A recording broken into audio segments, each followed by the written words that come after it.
Tadi kita sudah membahas bahwa kepastian bagi orang percaya, ada kepastian di fase kehidupan ini yang kita masih hidupi bersama, dan juga nanti setelah orang percaya meninggalkan dunia. Tapi memang yang menarik, ternyata kepastian ini memang anugerah, karunia, tapi yang tidak hanya diterima begitu saja, tapi harus ada upaya atau apa yang harus dikerjakan oleh anak-anak Tuhan seperti yang disampaikan oleh Pak Pendeta Octavianus tadi. Bisa disampaikan kembali, Pak Pendeta.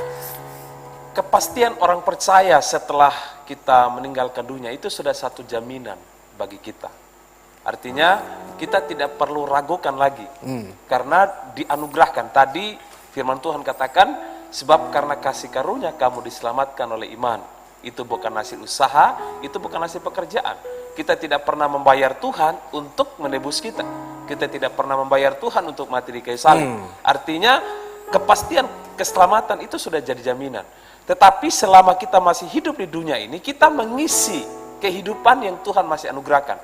Salah satu contoh yang kita lihat adalah ketika penjahat yang mati di kayu salib. Sebenarnya tidak ada kesempatan lagi untuk bisa menerima kepastian di dalam Yesus. Tetapi ketika tergantung di kayu salib, Yesus berkata, hari ini juga engkau bersama aku di dalam Firdaus. Artinya itu kepastian untuk kekekalan.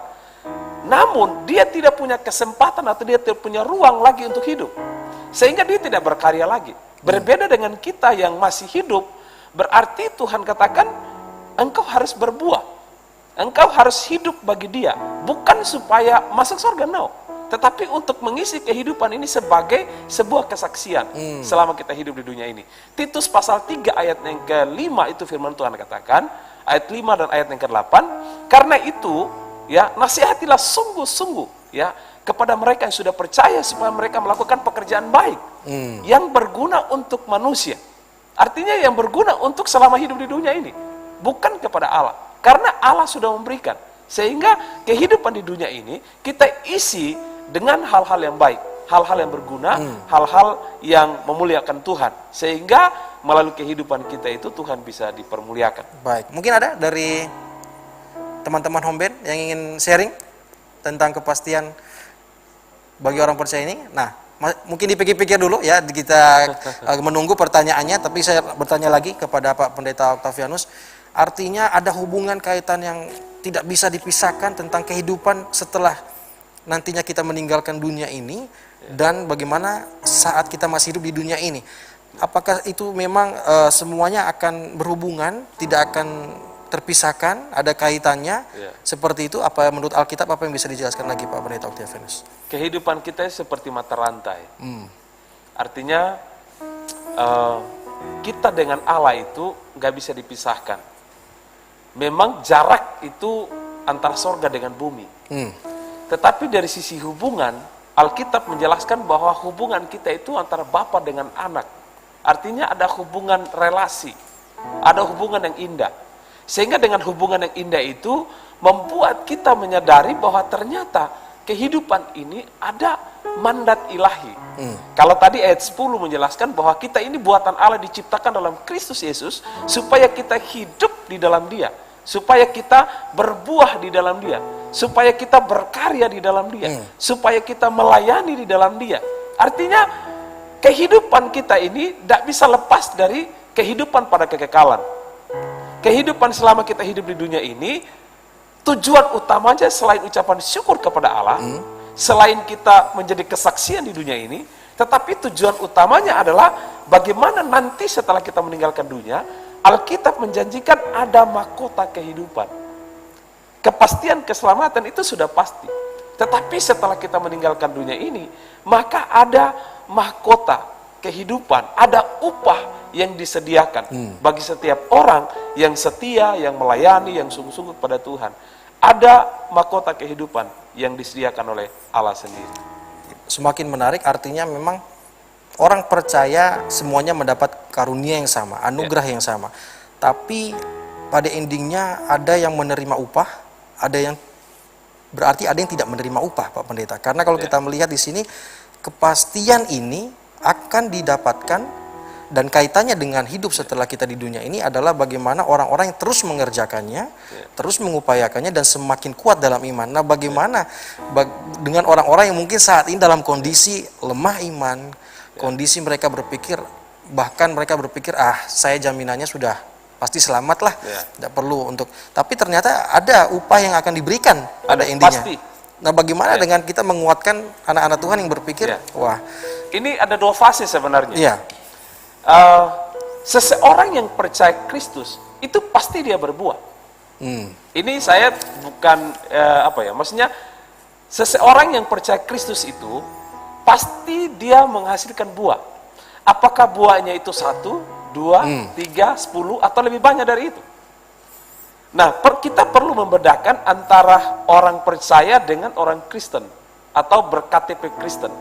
Karena saya melihat banyak orang berKTP Kristen minum mabuk tiap hari.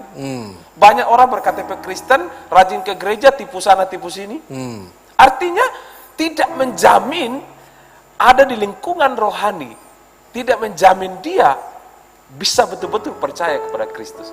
Kita melihat Petrus. Petrus itu sebenarnya menyangkal 3 kali kepada Kristus di tengah situasi yang sulit. Tetapi setelah hidupnya diubahkan oleh Tuhan, betul-betul berjumpa dengan Kristus, maka setelah itu luar biasa Tuhan pakai dia. Sampai dia menjadi martir. Dia mati demi Kristus. Kemudian Paulus sebelum mengenal Kristus atau berjumpa dengan Kristus, dia jahat, dia bisa membunuh orang lain. Tetapi setelah hidupnya diubahkan oleh Tuhan, di situ dia menyerahkan dirinya kepada Allah. Dia menyerahkan dirinya untuk misi. Sehingga salah satu surat yang ditulis oleh Paulus itu adalah Efesus. Dia tulis kepada orang-orang percaya hidup di Efesus. Supaya mereka betul-betul menyadari kemurahan Allah. Dan juga mereka beriman, tetapi di ayat 10 tadi, bahwa harus berbuah bagi dia. Tujuannya adalah tadi, ada koneksinya dengan sorga. Bahwa ada upah yang menanti bagi yang percaya kepada dia. Kembali juga dengan tadi seperti yang disebut Pak Pendeta Octavianus, momen di mana salah seorang penjahat saat disalib bersama dengan Tuhan Yesus, bahwa di ujung kehidupannya dia masih menerima kepastian, padahal kalau kita bisa lihat mungkin dari lahir sampai dia meninggal, tidak ada satu kebaikan pun yang dilakukan misalnya, ataupun malah di ending hidupnya dia harus dihukum bersama-sama dengan Tuhan di kayu salib. Dan bagi orang-orang percaya yang saat ini, berarti ini berbicara tentang sebuah kesempatan. Ya, betul. Apakah mempergunakan kesempatan ini sebaik-baiknya, itu yang dimaksudkan firman Tuhan, Pak Pendeta Octavianus? Jadi, orang yang ada di ICU pun, atau ada di rumah sakit pun, belum tentu kita berkata dia akan mengakhiri hidupnya di sana. Ada berapa kali saya menjumpai pasien yang saya layani, orang-orang percaya, tapi mereka menderita.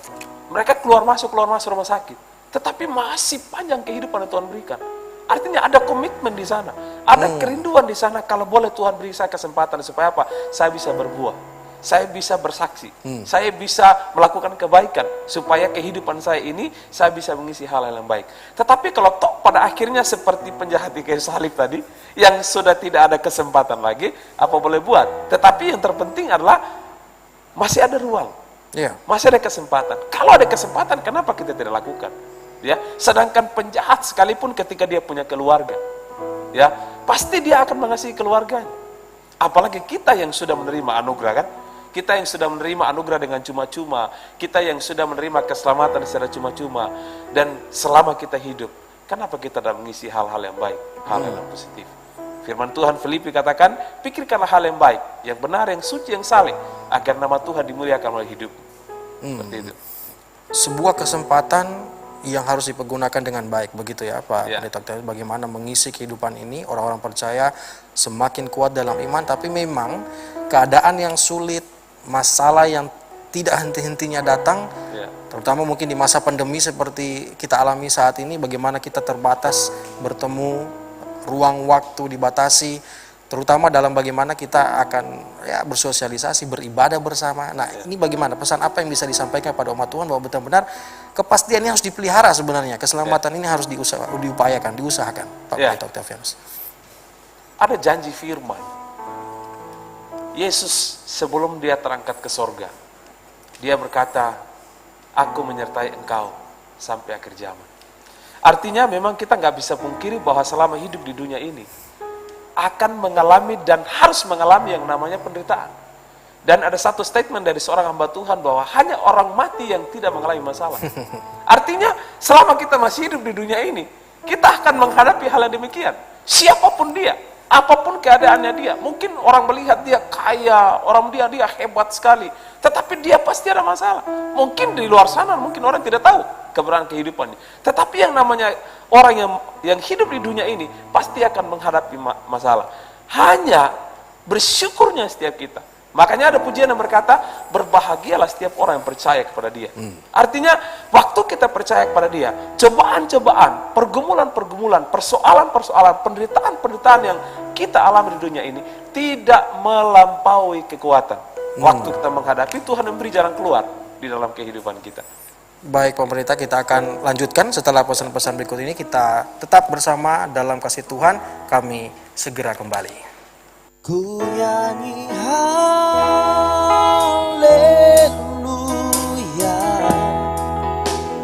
ku nyanyi haleluya, sungguh kau hebat, ajaib perkasa perbuatanmu. Haleluya, ku